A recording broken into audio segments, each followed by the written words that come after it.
Jahodové knedle z jemného tvarohového cesta sú jedno z najlepších jedál jahodovej sezóny. Základom je plnotučný hrudkovitý tvaroh, ktorý pretlačíme cez sitko. Pridáme zmäknuté maslo, vajcia a štipku soli. Postupne zapracujeme jemnú krupicu s hrubou múkou a rukami vypracujeme mäkké, len veľmi jemne lepkavé cesto, ktoré pod fóliou necháme chvíľu oddychovať. Medzi tým si vyberieme pekné jahody, ktoré pôjdu dovnútra knedlí. Zvyšok nakrájame na kúsky a pripravíme hustejší jahodový rozvar s citrónom a medom. Tento rozvar je niečo, čo k tým knedliam ozaj odporúčam. Odpočinuté cesto na hrubej múke rozvalkáme na 1 cm, nakrájame na štvorce a zabalíme čerstvé jahody. Guľky vyformujeme úplne do hladka bez prasklín, obalíme trocha v hrubej múke a zatiaľ si dáme variť vodu. Na varenie takéhoto množstva vody na tejto bekodoske vždy zapínam booster. Vyvinie to maximálny výkon a voda mi dokáže vrieť brutálne rýchlo. Knedle hádžeme dnu, trocha premiešame a varíme 3 minúty, odkedy vyplávajú na vrch. Na servírovanie ešte samozrejme nemôže chýbať chrumkavá opražená strúhanka na masle, ktorú necháme chvíľu vychladnúť a poriadne premiešame s práškovým cukrom.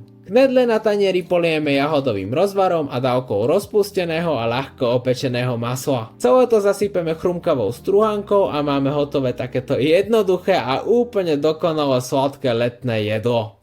Jahodové knedle z jemného tvarohového cesta sú jedno z najlepších jedál jahodovej sezóny. Základom je plnotučný hrudkovitý tvaroh, ktorý pretlačíme cez sitko. Pridáme zmäknuté maslo, vajcia a štipku soli. Postupne zapracujeme jemnú krupicu s hrubou múkou a rukami vypracujeme mäkké, len veľmi jemne lepkavé cesto, ktoré pod fóliou necháme chvíľu oddychovať. Medzi tým si vyberieme pekné jahody, ktoré pôjdu dovnútra knedlí. Zvyšok nakrájame na kúsky a pripravíme hustejší jahodový rozvar s citrónom a medom. Tento rozvar je niečo, čo k tým knedliam ozaj odporúčam. Odpočinuté cesto na hrubej múke rozvalkáme na 1 cm, nakrájame na štvorce a zabalíme čerstvé jahody. Guľky vyformujeme úplne do hladka bez prasklín, obalíme trocha v hrubej múke a zatiaľ si dáme variť vodu. Na varenie takéhoto množstva vody na tejto bekodoske vždy zapínam booster. Vyvinie to maximálny výkon a voda mi dokáže vrieť brutálne rýchlo. Knedle hádžeme dnu, trocha premiešame a varíme 3 minúty, odkedy vyplávajú na vrch. Na servírovanie ešte samozrejme nemôže chýbať chrumkavá opražená strúhanka na masle, ktorú necháme chvíľu vychladnúť a poriadne premiešame s práškovým cukrom.